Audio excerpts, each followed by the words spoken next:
Hello everyone, my name is Jatin and today we are going to do question and answers of chapter 3 of class 11 microeconomics theory of demand. So question number 1 is, and I have already made a complete video of this chapter. If you have not seen that video, please go and check that video. The link will be provided in the description. Okay, so पहला question है हमारे पास, differentiate differentiate between extension of demand and increase in demand. Okay, and increase in demand. तो अगर आपने मेरी इसकी complete chapter वाली videos देखी है तो मैंने आपको दो रीज़न बताए थे किसी की भी डिमांड चेंज होने के। एक होता है या तो उसका प्राइस फॉल हो जाए तो उसकी डिमांड बढ़ जाती है, ठीक है, प्राइस फॉल हुआ तो उसकी डिमांड बढ़ गई। और दूसरा रीज़न होता है, हमारे बहुत सारे रीज़न, अदर डिटर्मिनेंट्स वाले रीज़न, क्या, या तो मेरी इनकम बढ़ जाए, प्राइस वही है लेकिन हो सकता है मेरी इनकम बढ़ जाए तो मेरी डिमांड बढ़ जाए, मेरा टेस्ट एंड प्रेफरेंसेस उस गुड के लिए ज़्यादा हो जाए तो मेरी डिमांड बढ़ जाएगी, ठीक है। उसके सब्सटीट्यूट का गुड यानी उससे जो मिलता जुलता गुड है दूसरा, उसका प्राइस कम हो जाए तो मेरी इसकी डिमांड ज़्यादा हो जाएगी, ठीक है। तो ये सब आते हैं इंक्रीज इन डिमांड में और एक्सटेंशन ऑफ डिमांड में केवल प्राइस का चेंज हो रहा होता है, ठीक है। तो आप पहले इस क्वेश्चन का आंसर करने से पहले दो टेबल बनाओगे, यहाँ लिखोगे एक्सटेंशन ऑफ डिमांड, ठीक है, और राइट साइड में लिखोगे increase of demand, increase in demand, ठीक है। एक्सटेंशन में पहला लिखोगे this is caused by this is caused by change in own price of the commodity, price of the commodity, ठीक है। सिर्फ प्राइस के चेंज होने पर ही एक्सटेंशन होगा डिमांड का, ठीक है, अदर फैक्टर्स इसमें रिमेनिंग कांस्टेंट रहते हैं, ठीक है। इसमें लिखोगे आप this is caused by change in determinants other than price of the good, other than price of good, ठीक है। ये फर्स्ट पॉइंट होगा। दूसरा मैं सेकंड पॉइंट में नेक्स्ट पेज में कर रहा हूँ, तो नेक्स्ट पेज में हम जाते हैं, एक सेकंड खुल जाओ। हाँ, लेफ्ट साइड में हमारा क्या चल रहा है, एक्सटेंशन, राइट साइड में इंक्रीज, ठीक है। सेकंड पॉइंट लिखोगे चेंज, अच्छा, decrease in price is the only cause, ठीक है, decrease in price is the only cause, उसका प्राइस डिक्रीज हुआ है इसीलिए मैंने उसका डिमांड ज़्यादा कर दिया, बस यही एक फैक्टर है। इंक्रीज में several causes other than price में सेवरल कॉजेज लिखोगे। क्या क्या कॉजेज हैं, अदर डिटर्मिनेंट्स में क्या क्या आते हैं, या तो मेरी इनकम बढ़ गई होगी तब मैंने उसकी डिमांड ज़्यादा कर दी, गुड, ठीक है, या फिर मेरा टेस्ट एंड प्रेफरेंसेस उस गुड के लिए और ज़्यादा हो गया, change in taste and preferences in favour of that good, in favour of that good, ठीक है। सेकेंड पॉइंट समझ में आ गया दोनों का, ठीक है। थर्ड पॉइंट आप डायग्रामेटिकली दिखाओगे, diagrammatically it is shown, it is it is shown downward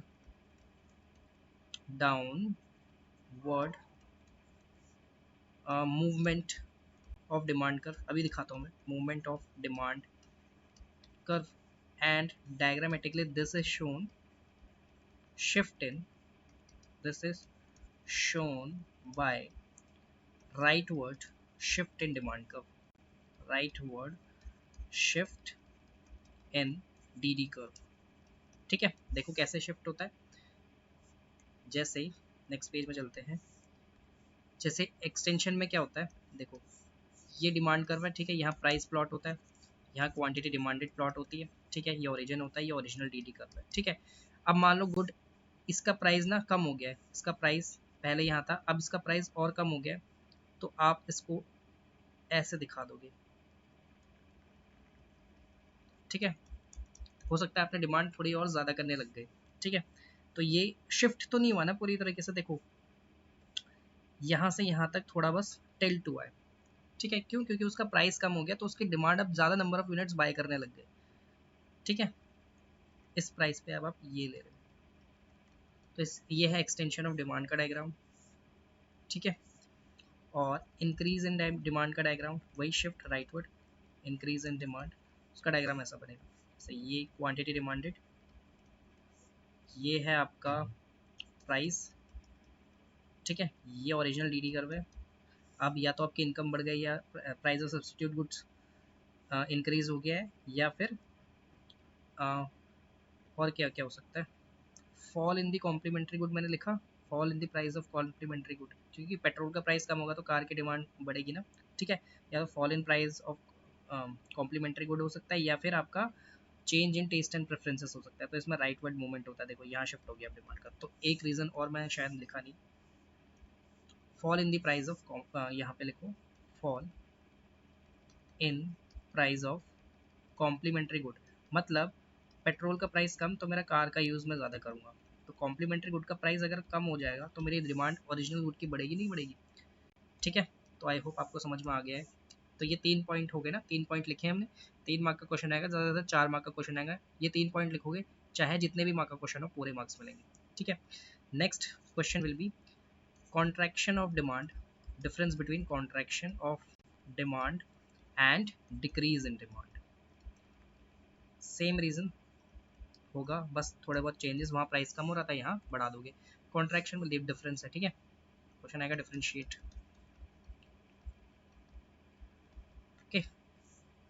first point इसमें लिखोगे, क्या लिखोगे first point, change in price of the commodity, contraction of demand happens, contraction में लिखोगे यहाँ पे this is caused by, this is caused by change in the price of commodity, in the price of good, and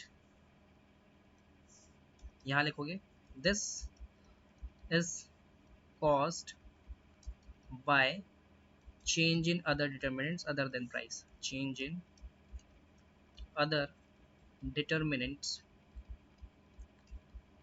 other than price, other than price of good, ठीक है। Second point extension में contraction में लिखोगे increase in price is the only cause, increase in the price of good is the only cause, और यहाँ पे several causes, क्या क्या causes है बता सकते हो, डिक्रीज इन द इनकम, मेरी इनकम कम हो जाए, ठीक है। Decrease in the price of substitute good, जो ऑल्टरनेटिव है उसका प्राइस कम हो गया तो मैं इसको छोड़ के उसको ले लूँगा, decrease in price of substitute good,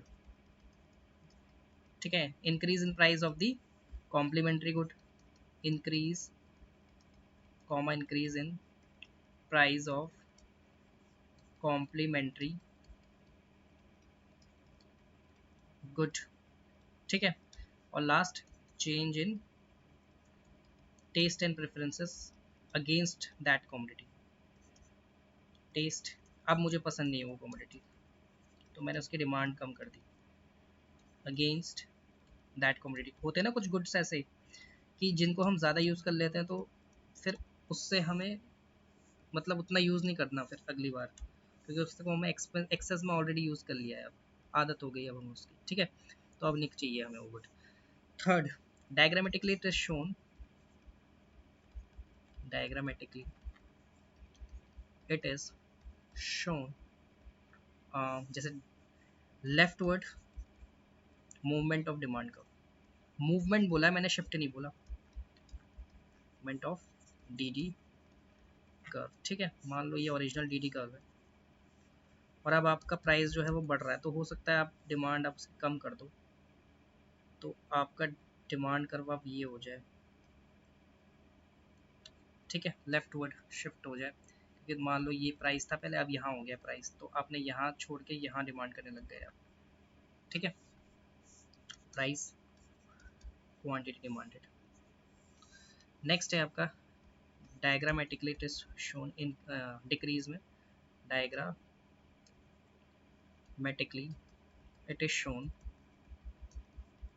bye shift, leftward shift in demand curve, shown by leftward shift in DD curve। ठीक है, मैंने चैप्टर वाले वीडियो में अच्छे से बहुत एक एक चीज़ मैंने अच्छे से एक्सप्लेन की हुई है, वहाँ पे देख सकते हो आप। ठीक है, ये आपका प्राइस यहाँ पे फिक्स रहता है, ये आपका ओरिजिनल DD कर्व है और शिफ्ट होके कहाँ आया, लेफ्ट में आया, शिफ्ट हो गया पूरी तरीके से। ठीक, ये है आपका प्लॉट। अच्छे से कर लेना, स्केल से मत करना, हाथ से ही बन जाती है स्ट्रेट लाइन, तो मैं तो हाथ से ही बना देता था। ठीक है, तो इतनी प्रैक्टिस आपकी हो जानी चाहिए। नेक्स्ट क्वेश्चन होगा आपका, तो ये बहुत इंपॉर्टेंट क्वेश्चन है, 3 या 4 मार्क में आ सकते हैं दोनों के दोनों। ठीक है, नेक्स्ट क्वेश्चन ये देखो, give one reason why more of a good, more of a commodity is demanded even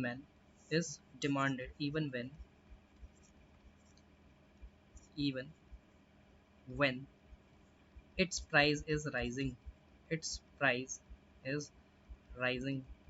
कोई डिमांड की, कोई गुड की डिमांड क्यों है अभी भी, उसके मतलब उसका प्राइस राइज हो रहा है लेकिन फिर भी उसकी डिमांड ज़्यादा है, क्यों? Support your answer. ठीक है, कि प्राइस होने के बावजूद, ज़्यादा होने के बावजूद या बढ़ रही है, उसके बावजूद उसकी डिमांड क्यों हो रही है? हो सकता है कि मान लो आज आलू के प्राइस बहुत ज़्यादा 80 रुपये किलो है आलू, ठीक है मान लो, लेकिन मुझे लग रहा है ऐसा कि ना आने वाले टाइम में ना आलू का दाम 150 रुपये होने वाला है। ठीक है, मेरी ऐसी एक्सपेक्टेशन है। तो क्या मैं आज आलू खरीद के नहीं रख लूँगा ज़्यादा? हो सकता है उसका प्राइस 80 से 90 हो गया हो, कल कल होगा। ठीक है, जैसे जैसे प्राइस बढ़ रहा है, मैं एक्सपेक्ट कर रहा हूँ कि आने वाले अगले महीने में तो इसका प्राइस बहुत ज़्यादा हो जाएगा। ठीक है, तब क्या मैं 150 रुपये में खरीदूंगा? इससे बढ़िया मैं 90 रुपये, जितना भी आज प्राइस है, हो रहा है आज इंक्रीज भी हो रहा है, थोड़ा थोड़ा इंक्रीज हो रहा है, मैं ज़्यादा से ज़्यादा ले लूँ। ठीक है,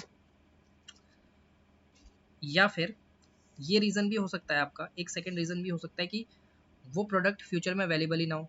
ठीक है, जैसे मान लो JNK में ना, जम्मू एंड कश्मीर में ज़्यादा इंट्रूजन होता है पाकिस्तानी टेररिस्ट का। ठीक है, वहाँ पे खाने पीने की दिक्कत होती है। मान लो आज प्राइस बहुत ज़्यादा है, प्याज या आलू है, अनाज का। ठीक है, हो सकता है अगले महीने में कर्फ्यू लग जाए, सारा सब कुछ बंद हो जाए, माल आना ही बंद हो जाए। ठीक है, सरकार पहले ही अनाउंस कर देती है कि प्लीज़ आप अपना सामान जो है इकट्ठा करके रखो, हो सकता है अगले महीने कर्फ्यू लगाना पड़ जाए। ठीक है, हो सकता है वो प्रोडक्ट अवेलेबल ही ना हो अगले महीने। ठीक है, तो आज ही आप हाई प्राइस में भी इकट्ठा करके रख लोगे। ठीक है, तो ये एक रीज़न है। तो आप लिखोगे मोर ऑफ ए कमोडिटी, पहले तो ये क्वेश्चन की लाइन लिखोगे, more of A commodity, more of the good is demanded on the high price, the highs price on the higher price when the consumer expects, when the consumer, दो reason बताए मैंने, when the consumer expects that the price will, expects that the price will shoot up का मतलब drastically increase होना, shoot up in the near future। तो आज ही इकट्ठा करके रख लो, क्योंकि इसका दाम जैसे जैसे बढ़ रहा है, हो सकता है अगले महीने में बहुत ज़्यादा हो जाए। ठीक है, नेक्स्ट सेकेंड रीज़न है, also the product could not be available, could not be available in near future। हो सकता है वो प्रोडक्ट मिले ही ना, तो आज ही जितना भी प्राइस है देके उसको खरीद लो। ठीक है, तो the product could not be available in near future due to some natural calamity, हो सकता है फ्लड आ जाए, कुछ हो जाए। ठीक है, due to some miss unwanted, जो हम नहीं चाहते, अनवांटेड इवेंट्स। ठीक है, अनवांटेड इवेंट्स का एग्जांपल आप लिखोगे natural calamity like earthquake, flood और कर्फ्यू इन द रीजन। ठीक है, अच्छा क्वेश्चन था, इंटरेस्टिंग, आ सकता है एग्जाम में, आते हैं ऐसे एग्जाम में। ठीक है, हमने बहुत सारे पेपर दिए हुए हैं इकोनॉमिक्स के, मुझे पता है। ठीक है, the price of egg rises and yet it is observed that the demand for eggs is rising, does it mean that that the demand curve for egg is upward sloping? Does it really mean that? No। ठीक है, सोचो, खुद सोचो, yes लिखोगे तो उसका भी answer दो, नो लिखोगे तो उसका भी आंसर दो, ठीक है। अब मान लो प्राइस, एग के प्राइस जो है वो बढ़ रहे हैं, ठीक है, उसके बाद भी उसकी डिमांड बहुत ज़्यादा हो रही है, क्यों? बताओ। सिमिलर क्वेश्चन है पहले जैसे का, लेकिन वो ये नहीं पूछ रहा है कि उसकी डिमांड ज़्यादा तो हो रही है, उसका D D curve upward sloping क्यों बन रहा है, मेन बात दिक्कत ये है, ठीक है। फिर भी उसका D D curve upward sloping है। अब ये भी सिमिलर क्वेश्चन ही किया है आपने, ठीक है। तो नहीं, क्वेश्चन ये पूछ रहा है आपसे कि, क्या पूछ रहा है question, the price of the eggs is rising, ठीक है। एग के प्राइस राइज तो हो रहे हैं, yet as a demand for the egg, demand भी बढ़ रही है उसकी, ठीक है। अब आप रीज़न ये लिखोगे कि हो सकता है फ्यूचर में एग की कमी हो जाए, या एग का प्राइस बहुत ज़्यादा होने लग जाए। डज इट, लेकिन क्वेश्चन क्या पूछ रहा है, क्वेश्चन देखो, does it mean that the demand curve for the egg is upward sloping, क्या इसका मतलब ये है कि जो डिमांड कर्व है एग का वो अपवर्ड स्लोपिंग बनेगा, क्या ऐसा मतलब इस, हम इसका निकाल सकते हैं? नहीं निकाल सकते। देखो, जो मैं पिछले क्वेश्चन में रीजनिंग आपको दे रहा था ना कि हो सकता है अगले महीने उसका प्राइस बहुत ज़्यादा हो जाए, हो सकता है उस रीजन में कर्फ्यू लग जाए, लेकिन क्या ये हर वक्त होता है क्या? ये तो सालों में एक बार लगता है कर्फ्यू। मतलब हम कर्फ्यू को as an economic problem address तो करते हैं, लेकिन क्या ये रेगुलर प्रॉब्लम है क्या? रेगुलर प्रॉब्लम नहीं है, वॉर लाइक सिचुएशन में ही ये पॉसिबल है, ठीक है। लेकिन रेगुलर, ये आपसे रेगुलर वाला आंसर मांग रहा है कि क्या हम हमेशा उसका डायग्राम अपवर्ड स्लोपिंग बना सकते हैं क्या? हमेशा नहीं बना सकते। देखो, आपने इंक्रीज इन डिमांड का पढ़ा है ना, अभी ये भी डिफरेंस हो सकता है, लॉ ऑफ डिमांड यहाँ फेल नहीं है, नो। क्यों? एग का प्राइस ज़्यादा है, लेकिन फिर भी मेरी डिमांड उसकी बढ़ रही है, अदर फैक्टर्स के रीजन, अदर फैक्टर्स की वजह से हो सकता है मेरी इनकम बढ़ जाए, इंक्रीज इन इनकम, और मैं ज़्यादा परचेज कर पा रहा हूँ, मुझे नहीं फ़र्क पड़ता कि प्राइस जितना भी हो, मेरी इनकम ज़्यादा है, मैं खरीद लूँगा, ठीक है। तो ये एक रीज़न नहीं हो सकता क्या? ठीक है, no, it does not mean that demand curve of egg is upward sloping, demand curve for egg is upward sloping, इसका मतलब ये नहीं कि उसकी डिमांड अपवर्ड स्लोपिंग हो गई, demand rises due to other factors also, other factors also, ठीक है। मैंने अदर फैक्टर्स में आपको क्या क्या लिखवाया, जैसे हो सकता है मेरी इनकम बढ़ गई हो, ठीक है, आप लिखो, कुछ देख रहा था, और कोई क्वेश्चन है क्या?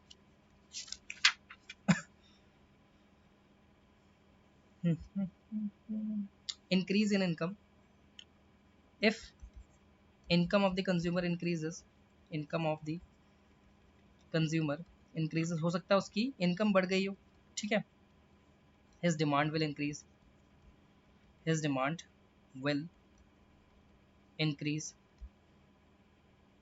ठीक है, even when the price is same or it is rising, or it is rising। Explanation आपको बहुत अच्छे से मैंने समझा दिया है, ठीक है, आई होप आप समझ गए, ठीक है। फिर दोबारा मैं एक बार रिपीट कर देता हूँ, एग का प्राइस बढ़ रहा है, लेकिन फिर भी मेरी डिमांड ज़्यादा है, तो क्या इसका मतलब ये है कि एग का जो डिमांड कर रहा है वो अपवर्ड स्लोपिंग हो गया, मतलब लॉ ऑफ डिमांड फेल हो गया? नहीं, लॉ ऑफ डिमांड फेल नहीं हुआ है, ठीक है। लॉ ऑफ डिमांड फेल क्यों नहीं होता? अगर मेरी इनकम ना बढ़ी होती तो मैं कमी कर देता ना, लेकिन फिर भी मैं ज़्यादा खरीद रहा हूँ, क्यों? क्योंकि मेरी इनकम बढ़ चुकी है, मेरी इनकम बढ़ चुकी है, तो अब मुझे प्राइस होने से फ़र्क नहीं पड़ता। तो इसका डायग्राम जो है ना, ये राइटवर्ड शिफ्ट वाला डायग्राम बनेगा, इसका डी डी कर्व यहाँ है, अब राइट शिफ्ट हो जाएगा, ठीक है। क्यों? Because of increase in income even at the same price, और if the price is rising, मुझे अब प्राइस से फ़र्क नहीं पड़ रहा है क्योंकि मेरी इनकम बढ़ चुकी है, ठीक है, समझ गए ना। नेक्स्ट क्वेश्चन, थोड़ा न्यूमेरिकल बेस्ड क्वेश्चन भी आजकल ट्रेंड में है, ठीक है, हमारे टाइम पे भी था, आपके टाइम पे भी है, ठीक है। सपोज क्वेश्चन इस तरीके से फ्रेम होगा, suppose there are two consumers, there are two consumers in the market, in the market for a good, for a good, and the demand functions are, and their demand, थोड़ी maths आ जाएगी, घबराना मत, functions are, ठीक है। एक का demand function ऐसा है, demand is dependent on price, इसका मतलब ये होता है डी के अंदर अगर पी है ना, तो इसका मतलब demand is dependent on price. 20 minus P, ठीक है, and D two is D one, D दूसरे कंज्यूमर का डिमांड फंक्शन ये है 30 माइनस 2p, ठीक है।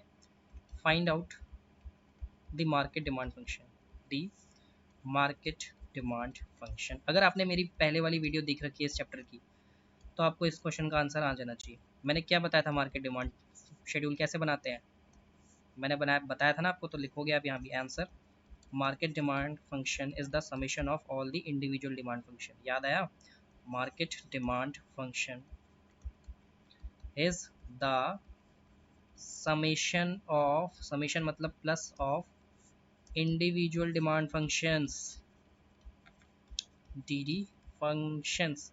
So market demand function will be d1 plus d2, that is 20 minus p plus 30 minus 2p, दोनों plus हो जाएंगे, 50 minus 3p, तो market demand will be 50 minus 3p, a very very important question, ठीक है, बहुत बच्चों से नहीं होता है question. Next question similar, suppose, ध्यान से, एकदम ध्यान से पढ़ो, there are 20 consumers, there are 20 consumers for a good and they have identical demand function, identical demand function which is d is dependent on p is equal to 10 minus 3p, ठीक है। अब देखो ये 10 है ना, 10 माइनस 3p, ऐसा ही demand function होता है। क्यों, देखो प्राइस और डिमांड के बीच में नेगेटिव रिलेशन होता है according to the law of demand. तो देखो यहाँ नेगेटिव साइन है ना, देख लो यार, ये रहा नेगेटिव साइन, और ये बगल में पी बैठा हुआ है, तो मतलब जैसे प्राइस बढ़ेगा तो ये डिमांड आपका कम होगा, क्योंकि मान लो जैसे 5 माइनस 10 माइनस 5 है, ठीक है, ये आपका कुछ डिमांड फंक्शन है। मान लो ये 5 ना प्राइस है, मान लो ये 5 प्राइस है, अब इसका आंसर 5 है, ठीक है। अब अगर मैं प्राइस को बढ़ा दूँ, 5 से 6 कर दूँ, तो अब मेरा डिमांड देखो कम हो गया ना, 5 से 4 हो गया। तो ये नेगेटिव साइन होना ज़रूरी है, जितना जितना ये वैल्यू बढ़ेगी उतना उतना आपकी डी की वैल्यू कम होगी, ठीक है। इसीलिए negative relation of demand and supply होता है, सॉरी डिमांड एंड सप्लाई करो, डिमांड एंड प्राइस, ठीक है, समझ गए ना, इतनी मैथ्स तो फंक्शन, ठीक है। अब वो कह रहा है, क्वेश्चन देखो कि 20 कंज्यूमर है और सबका डिमांड फंक्शन यही है, D is equal to 10 minus 3p। आगे क्वेश्चन में क्या कहता है वो, for any price less than और equal to, price less than और इक्वल टू 10/3, ठीक है, मतलब 10/3 मैक्सिमम प्राइस होना चाहिए, उससे ज़्यादा प्राइस नहीं होना चाहिए, उसके लिए डिमांड फंक्शन ये है, ठीक है। What is the market demand function, what is the market demand function, again a very similar question, और मैंने आपको बताया market demand function is the summation of all the individual consumers demand function, individual 1, individual 2, individual 3 सबको plus कर दो, market demand आ जाएगा। अब मान लो 20 कंज्यूमर है, एक बंदे का मार्केट डिमांड, सारे बंदों का मार्केट डिमांड फंक्शन यही है, D is equal to 10 minus 3p, ये एक का है तो 20 का कितना हो जाएगा, 20 बार प्लस करोगे ना इसको, है ना, 20 बार आप प्लस करने बैठ जाओगे ना इसको, उससे बढ़िया क्या होता है, मैथ्स थोड़ा बहुत तो आता ही है, उसको 20 से मल्टीप्लाई नहीं कर दो, 10 माइनस 3p इंटू 20, 20 बार प्लस करने से अच्छा है उसको 20 से मल्टीप्लाई कर लो, 200 minus 60p is your market demand function, this is your market demand function, ठीक है। बस इतने ही क्वेश्चंस करो थ्योरी ऑफ डिमांड में, और क्वेश्चंस कहाँ बनेंगे, what is the definition of demand, what is the definition of quantity demanded, what are substitute goods, what are complementary goods, सारा मैंने बता रखा है मेरी कंप्लीट चैप्टर वाली वीडियो में, लिंक आपको डिस्क्रिप्शन में मिल जाएगा, उस वीडियो को देख लो, उसमें भी उससे भी क्वेश्चन बनेंगे, ठीक है। डेफिनेशंस पूछ लेगा, वो डेफिनेशन मैंने प्रोवाइड कर रखी है, उसमें डिटेल में कर रखी है, एक्सप्लेनेशन के साथ कर रखी है, ठीक है। और एक्स्ट्रा क्वेश्चन ये रहे आपके लिए, एग्जाम में आए हुए, एग्जाम में आएंगे, ठीक है। Thank you so much.